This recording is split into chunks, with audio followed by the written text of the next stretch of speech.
Assalamualaikum warahmatullahi wabarakatuh. Saya Nur Afifah dari Universitas Yarsi, jurusan Akuntansi semester 5. Di video kali ini atau topik 9, saya akan melakukan pengenalan software Zahir Accounting. Di dalam Zahir Accounting, kita akan lebih banyak bekerja dengan mengisi formulir transaksi seperti keadaan sebenarnya tanpa perlu mengetahui cara membuat jurnalnya. Di mana jurnal yang kita buat itu secara otomatis dapat berjumlah lebih dari satu. Misalnya, jurnal penjualan kredit akan dibuatkan 3 jurnal, yaitu ada jurnal penjualan, jurnal pembayaran uang muka, dan jurnal pencadangan penghapusan piutang. Demikian juga untuk jurnal-jurnal lainnya. Fasilitas Zahir Accounting versi 6.1 itu yang pertama ada fasilitas menu. Fasilitas menu ini terdiri dari menu file, menu setting, menu plugin, menu tutup buku, menu Windows, dan juga menu F1 petunjuk. Nah, untuk menu file, kita dapat membuat data keuangan baru atau kembali ke menu utama, membackup data, menjalankan alat bantu, membuat password dan hak akses, dan lain sebagainya.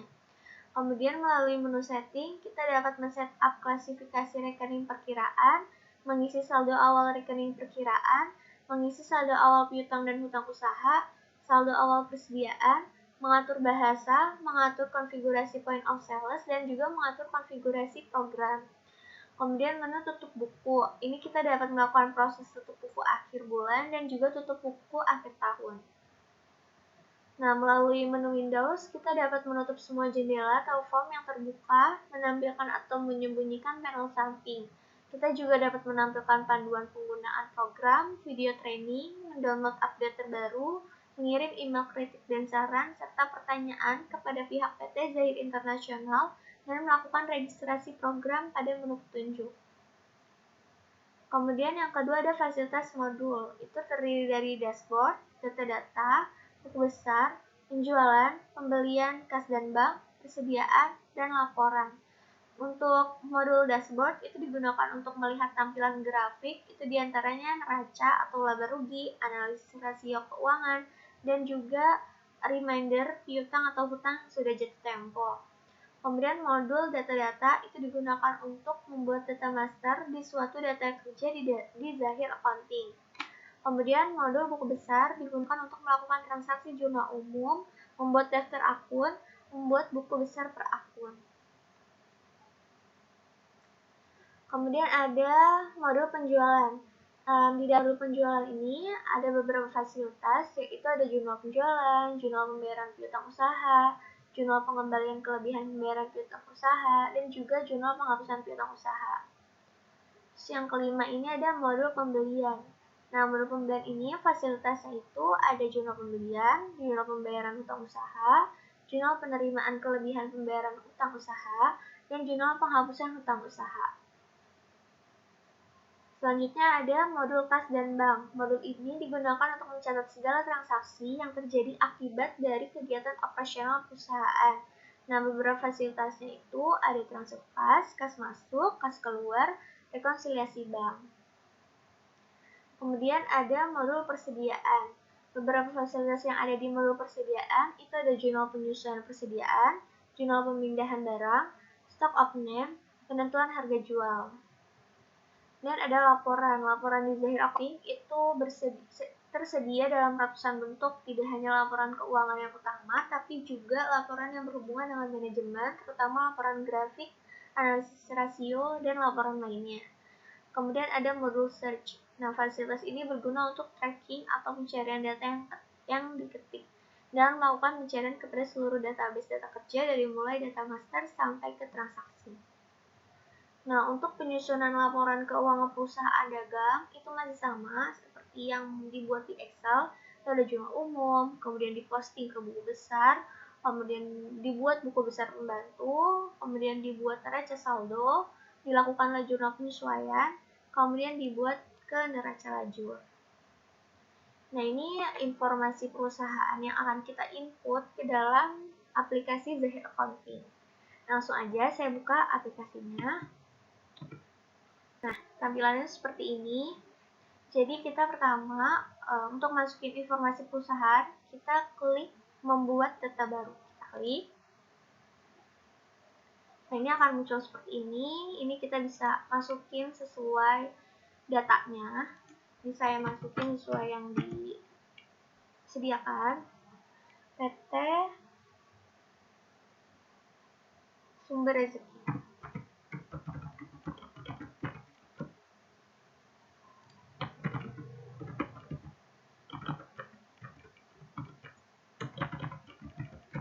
Jalan Kemang Selatan. Kotanya Jakarta, Indonesia.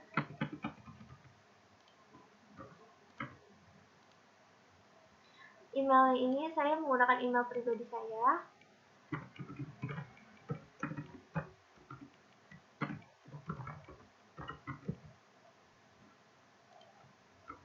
Nah, ini udah terisi informasi perusahaan, kita klik lanjutkan. Untuk periode akuntansinya, itu kita mulai dari bulan Januari 2018 sampai dengan Desember. Kemudian udah seperti ini, kita langsung klik lanjutkan. Departemen dan kode akunnya, untuk nomor departemen itu nomor 1 dan kode prefixnya itu nomor 1. Ini udah sesuai dengan data yang disediakan. Kemudian kita langsung klik lanjutkan. Nah, ini data yang tadi saya baru input. Untuk mengkonfirmasinya, kemudian kita klik proses.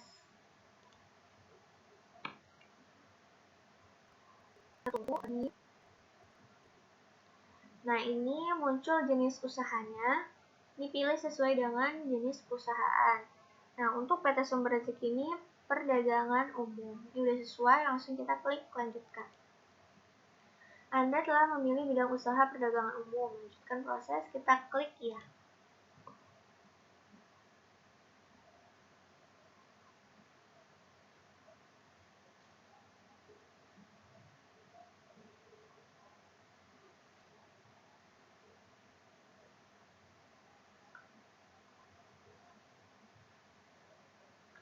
Nah, ini muncul tampilan seperti ini, kita klik OK. Nah, untuk setup data, ini kita pada mata uang IDR, rupiah, Rp, langsung kita klik aja lanjutkan. Untuk mata uang asing seperti ini, USD, dolar, kemudian lanjutkan. Nah, ini udah selesai, terus kita langsung klik selesai.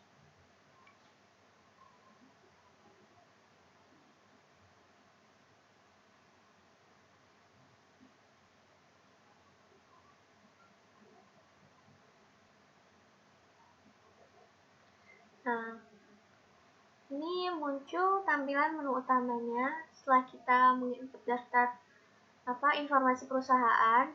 Kita bisa langsung menyesuaikan saldo yang akan kita sesuaikan, kode akun yang akan kita sesuaikan.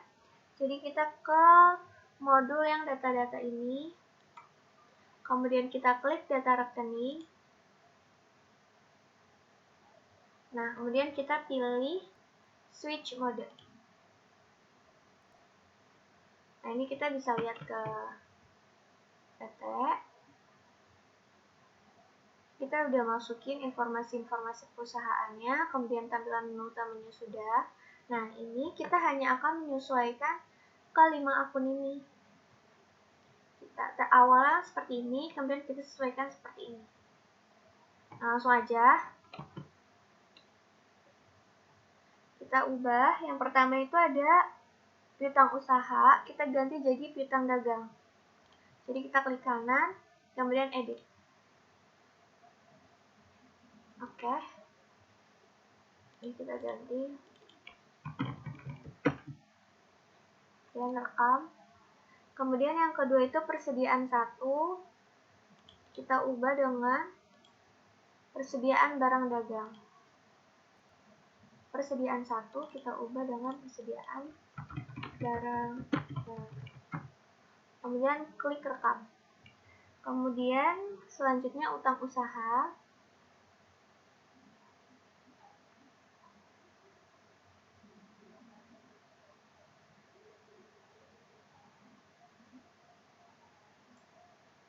Utang usaha kita ubah dengan utang usaha diubah sama utang dagang. Utang usaha kita ubah sama klik rekam, kemudian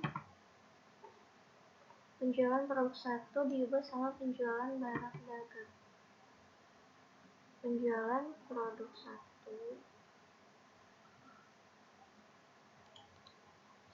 sama penjualan barang dagang.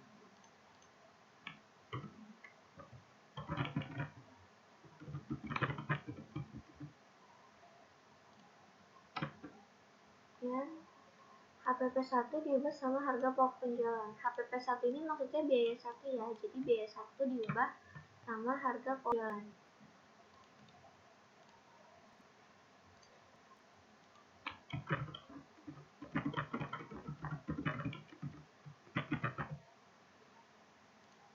Nah, 5 akun ini udah kita sesuaikan, kemudian langsung bisa kita tutup. Nah, kemudian selanjutnya itu kita akan mengisi saldo awal akun.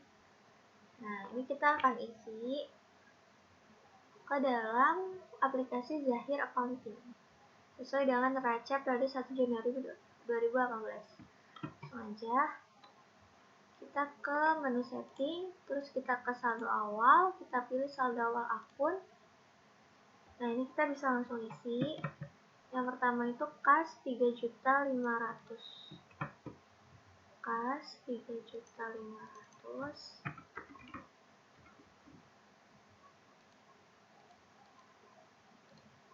Kemudian bank 25.500.000. Bank 25.500 keluarga. Lanjut, piutang dagang 4.550.000. Piutang dagang 4.550 keluarga.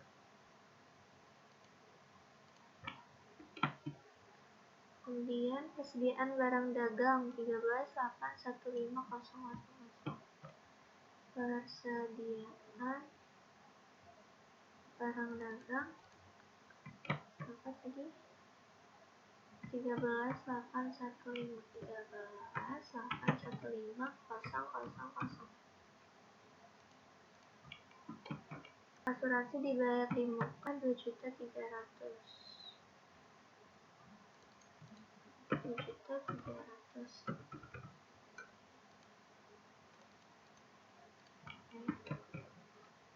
Kendaraan 125 juta.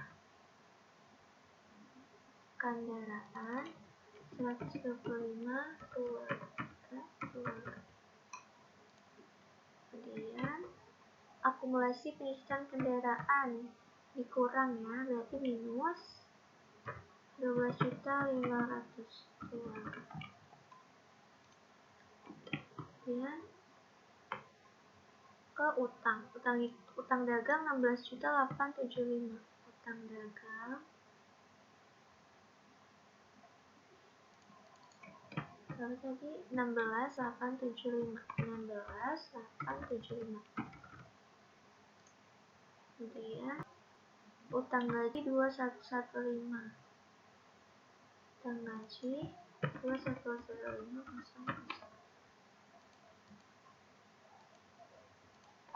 2115.000. Kemudian utang bank 81375. Utang bank 81375. Kemudian modal disetor 35.500. Dan yang terakhir laba ditahan 26.300.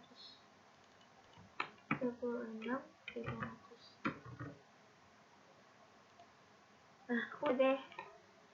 Ini udah 0 ya. Kita lihat.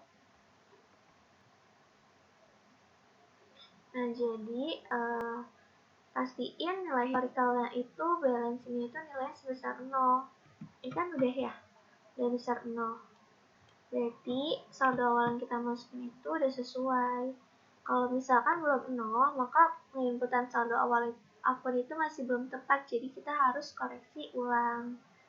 Nah, sekian video dari saya, kurang lebihnya mohon maaf. Wassalamualaikum warahmatullahi wabarakatuh.